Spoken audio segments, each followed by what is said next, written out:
إن الحمد لله كفى وسلام على عباده الذين اصطفى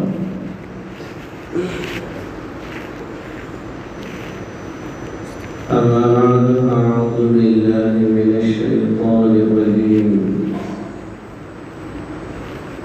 بسم الله الرحمن الرحيم فتحرير رقبة مؤمنة ودية مسلمة إلى أهله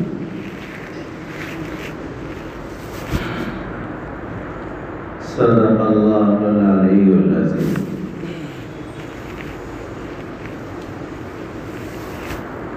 بزرگان محترم و برادران اسلام، آج اگست کی 14 تاریخ ہے۔ کل 15 اگست یوم آزادی کے عنوان سے ہر سال ملک میں آزادی کا جشن منایا جاتا ہے۔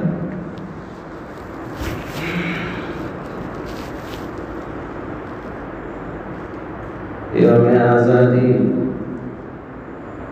دراصل مسلمانوں کے قربانیوں کا ایک بہت بڑا کامیاب نتیجہ خیز جشن ہے۔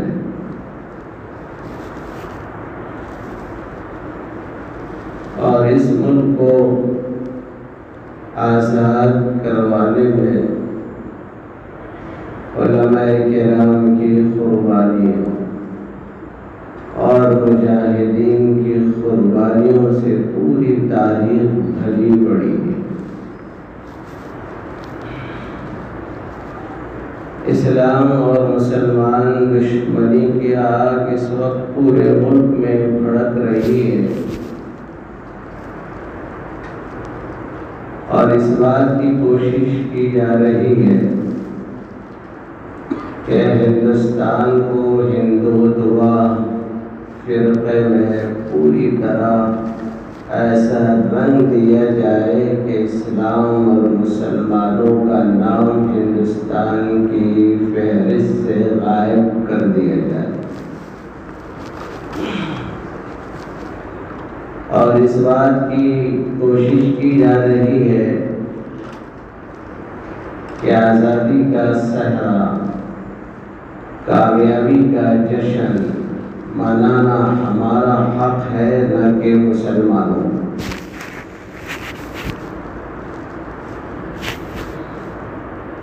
اور موجودہ اسلام دشمن حکومت نے تاریخ سے وہ سنہرے ابواب کو بھی اڑا دیا ہے جس میں اسلام اور مسلمانوں کی قربانیوں کے بڑے بڑے واقعات کارنامے موجود ہیں۔ اس لیے یہ بات ضروری ہے کہ مسلمان اچھی طرح اس بات کو ذہن نشین رکھے،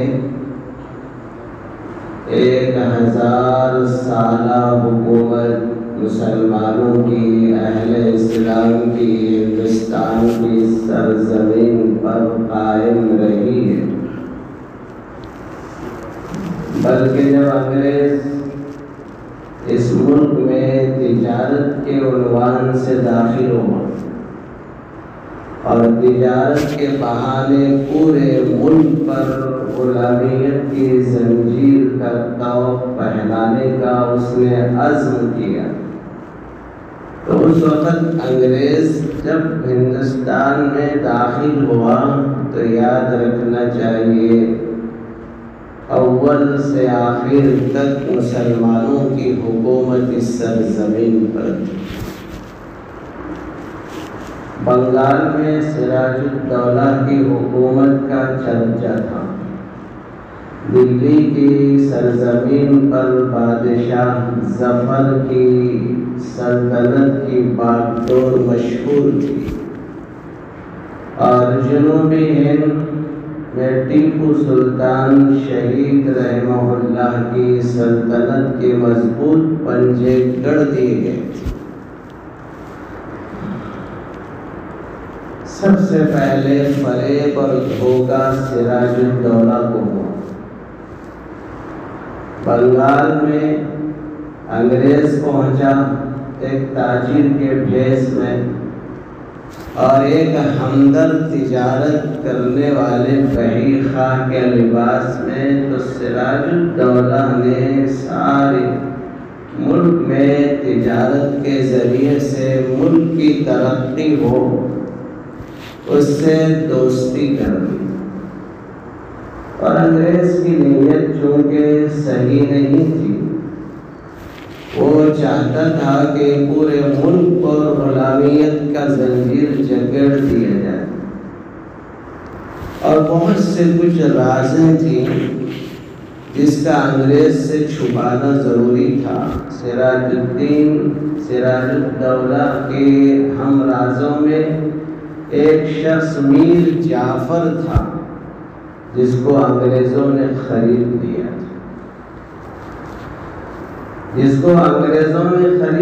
تھا. اور پھر وہ اندرونی سارے راز جس کا چھپانا ضروری تھا وہ سب انگریز کے یہاں پہنچ گئے.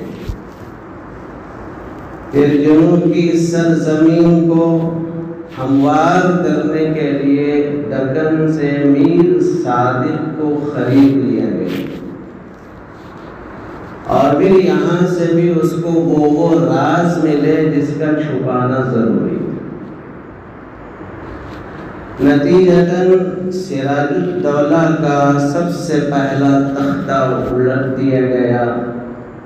پھر اس کے بعد بادشاہ ظفر کا تختہ الٹ دیا گیا اور چھوٹے چھوٹے نواب اپنے اپنے علاقوں کے راجہ اور شہنشاہ بنے ہوئے تھے. وہ ایک بعد دیگر انگریز کی زد میں آتے چلے گئے. اور ٹیپو سلطان شہید رحمہ اللہ ان سے ان کو بہت بڑا خطرہ تھا. بہت کوششیں کرنے کے باوجود کامیابی نہیں مل رہی تھی. میر صادق کے ذریعے وہاں تک رسائی ہوئی اور بہت سے اندرونی راز جب حاصل ہوئے تو انگریز نے پورا تہیہ کر لیا ٹیپو سلطان کو شہید کر دیا جائے. وہ شیر خدا آخری وقت تک انگریزوں کے ساتھ مقابلہ کرتا رہا، یہاں تک کہ لڑتے لڑتے جام شہادت نوش فرمایا اپنی ہی سرزمین پر. ایک بہت بڑے بہادر کی شہادت جنہوں نے پائی. جب ٹیپو سلطان شہید رحمہ اللہ کی شہادت کی خبر پورے ملک میں جنگل کی آگ کی طرح پھیل گئی تو بہت سے علماء اور مجاہدین پریشان ہوئے. اور جب شہادت ہوئی ٹیپو سلطان شہید رحمہ اللہ کی، انگریز نے آپ کے سینے پر پیر رکھ کر یہ کہا تھا کہ ملک تو خدا کا ہے، یہ مخلوق کی حکمرانی ہماری ہوگی اور اس کمپنی کے پورے جو ہے اصول جاری ہوں گے. اور لوگ سنو، آخری شیر ہمارے قدموں تلے آ چکا ہے، آج سے ہندوستان ہمارا. یہ خبر بہت تیزی کے ساتھ پھیلی تو سب سے پہلے شاہ عبدالعزیز رحمہ اللہ جو حضرت شاہ ولی اللہ محدث دہلوی رحمۃ اللہ علیہ کے صاحبزادے ہیں، انہوں نے دلی کی سرزمین پر بہت بڑے اجتماع کو قائم کر کے صاف اعلان کیا اس وقت ملک انگریزوں کے چنگل میں داخل ہو چکا ہے، مسلمانوں کی نیند اب حرام ہو چکی ہے، جب تک اس سرزمین سے انگریز کو بھگایا نہیں جائے گا مسلمان چین کی نیند نہیں سوئے گا۔ سنو مسلمانوں، تم پر انگریز کے خلاف جہاد اکبر فرض ہو چکا ہے، مقابلے کے لیے تیار ہو جاؤ۔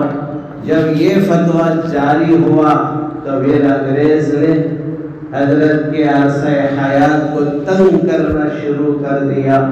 ہر طریقے سے آپ کی سارے جو منصب تھے، عہدے تھے، چھینے گئے، یہاں تک کہ آپ کو زہر دیا گیا۔ تو پھر اس اللہ کے بندے نے سب کچھ حق کے کلمے کی آواز کو بلند کرنے کے لیے سب کچھ گوارا کیا، پر غلامیت کے زنجیر میں اپنے کو جکڑنا پسند نہ کیا۔ یہ انگریز نے حکومت شروع میں ٹھیک ہی کر رہے تھے، ان کی حکومت پہ ظلم نہیں تھا۔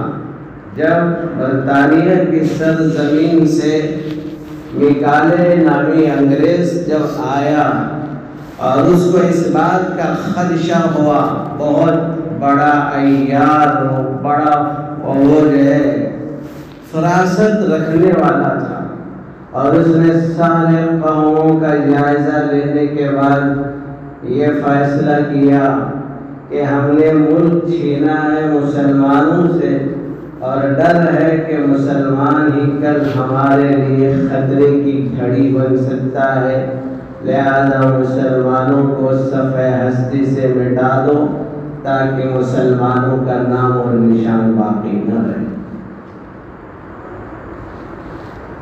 اور یہی وہ اس کا ارادہ فاسد جب منظر عام پر آیا تو اللہ کے محبوب بندے اولیاء اللہ اقطاب ابدال اپنے اپنے گوشوں سے نکل کر متحد ہوئے اور اعلان کیا گیا کہ ہر شخص انگریز کے ساتھ جہاد کے لیے تیار ہو جائے، اور یہ جہادی سلسلہ شروع ہوا۔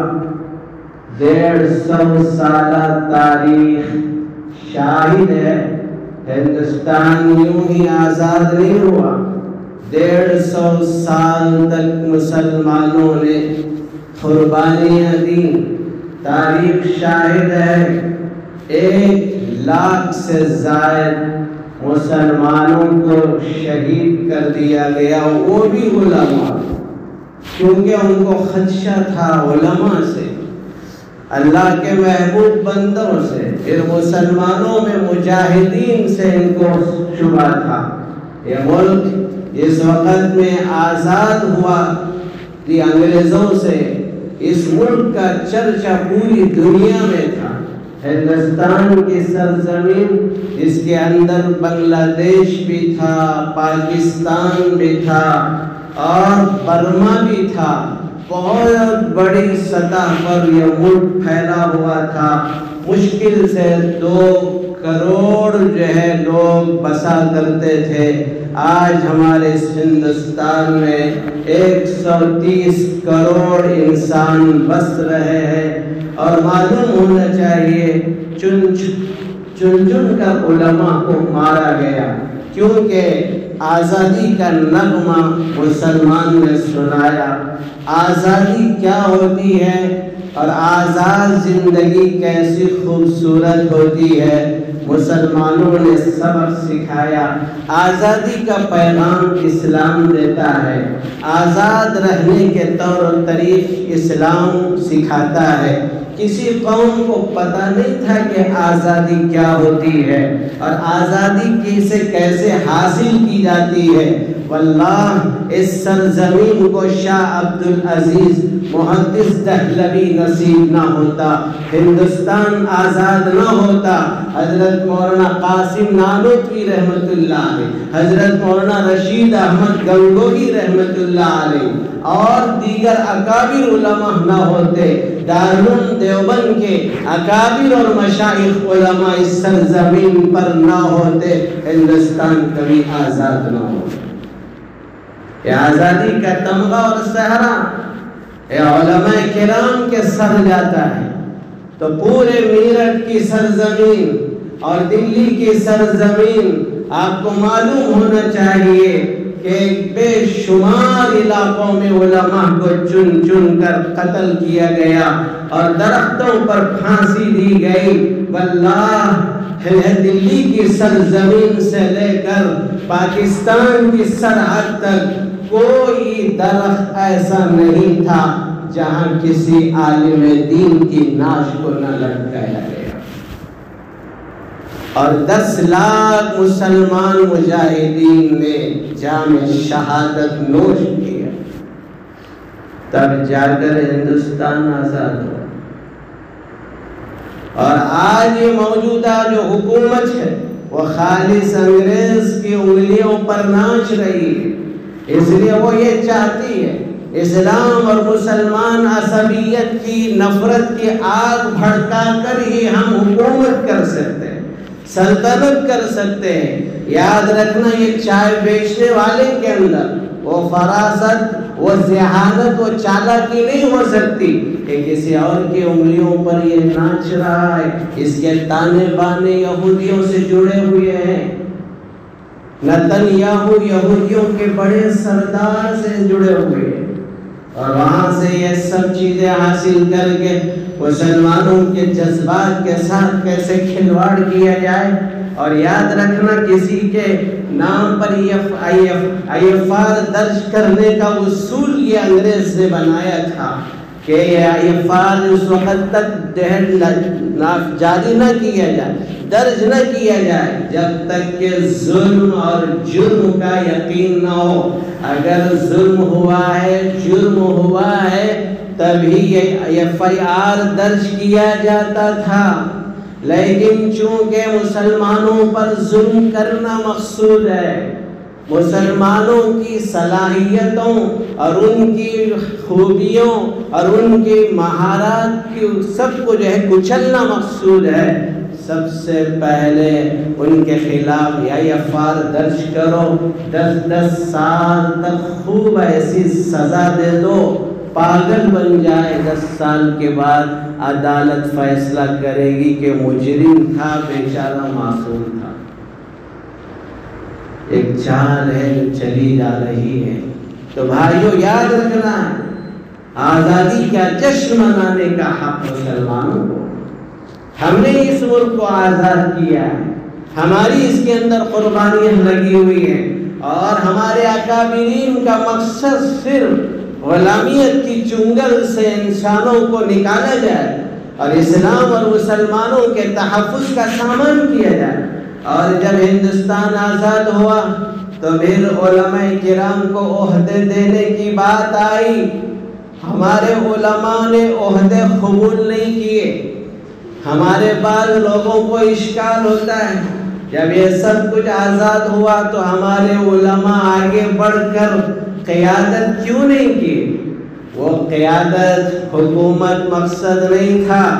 اگر ہمارے علماء حکومت مقصود ہوتی اور شہرت مقصود ہوتی، بادشاہت مقصود ہوتی تو وہ سب سے پہلے حکومت کے عہدوں کو ترجیح دیتے، وہ سب کے سب الگ ہو گئے۔ حضرت مولانا اسد مدنی صاحب نور اللہ مرقدہ کی قربانیوں کے نتیجے میں ملک کے بڑے بڑے لوگوں نے بڑے سے بڑے تمغے دینے کا اعلان کیا تو حضرت نے انکار کر دیا، میں ان تمغوں کے لیے نہیں لڑا تھا، میں اپنی شہرت کے لیے مقابلہ نہیں کیا تھا، میں نامکاری کے لیے جہاد نہیں کیا تھا، میں تو میرے مولا کو راضی کرنے کے لیے کیا تھا، مجھے کوئی انعام، کوئی تمغہ نہیں چاہیے، میں اس پروردگار سے لیتا ہوں جس نے مجھ سے خدمت لی ہے۔